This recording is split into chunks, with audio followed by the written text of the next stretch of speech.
السلام علیکم ورحمۃ اللہ وبرکاتہ۔ دوستو، پچھلی ویڈیو میں ہم نے پڑھا تھا نماز کے اندر کتنی سنتیں ہوتی ہیں اور نماز کے اندر سنت کا کیا مطلب ہوتا ہے، اور اگر نماز پڑھتے وقت نماز کی سنتوں میں سے کوئی بھی ایک سنت چھوٹ جاتی ہے تو اس سے ہماری نماز میں کیا اثر پڑتا ہے۔ اسی لیے آج کی اس ویڈیو میں ہم پڑھیں گے نماز کے اندر کتنے آداب و مستحبات ہوتے ہیں اور نماز کے اندر آداب و مستحبات کا کیا مطلب ہوتا ہے۔ دوستو، نماز کے اندر آداب و مستحبات کا مطلب یہ ہوتا ہے، یعنی نماز کے اندر ادب اور مستحب ان چیزوں کو کہا جاتا ہے جن پر عمل کرنے سے ثواب مل جاتا ہے اور ان پر عمل نہ کرنے پر کسی طرح کا کوئی گناہ نہیں ہوتا۔ دوستو، نماز کے اندر آداب و مستحبات 7 ہیں جن کو ہم یہاں پر ایک ایک کر کے سیریل وائز پڑھیں گے۔ نمبر 1، مرد کا تکبیر تحریمہ کے وقت دونوں ہاتھ چادر وغیرہ سے باہر نکالنا۔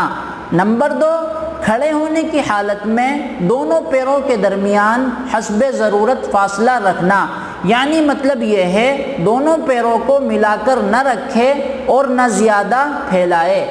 نمبر 3، کھڑے ہونے کی حالت میں سجدے کی جگہ پر، رکوع کی حالت میں قدموں پر، سجدے کی حالت میں ناک پر، بیٹھنے کی حالت میں گود پر اور سلام پھیرتے وقت کندھوں پر نظر رکھنا۔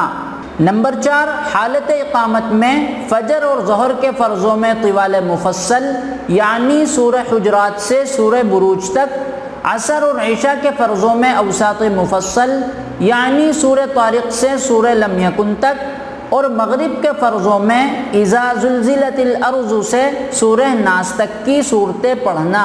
نمبر 5، نماز پڑھانے کے لیے امام کے مصلی پر پہنچتے ہی سب مقتدیوں کا کھڑا ہو جانا۔ نمبر 6، کھانسی اور ڈکار کو روکنے کی کوشش کرنا۔ نمبر 7، جمائی آنے پر منہ بند رکھنا اور اگر منہ کھل جائے تو منہ کو ہاتھ سے یا آستین سے ڈھک لینا۔ دوستو، یہ تھے نماز کے آداب و مستحبات جن کو آپ نے ابھی سیریل وائز پڑھا ہے۔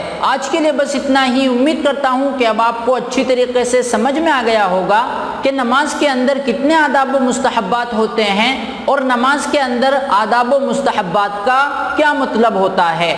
اگر آپ کو یہ ویڈیو پسند آیا ہے تو اس ویڈیو کو لائک کریے، اپنے تمام فرینڈز کے ساتھ شیئر کریے، اور اگر آپ چینل پر پہلی بار آئے ہیں تو ابھی چینل کو سبسکرائب کر دیجئے اور برابر میں گھنٹی والے بٹن کو بھی دبا دیجئے تاکہ آپ کو اسی طرح کی اسلامک ویڈیوز کا نوٹیفیکیشن سب سے پہلے مل سکے۔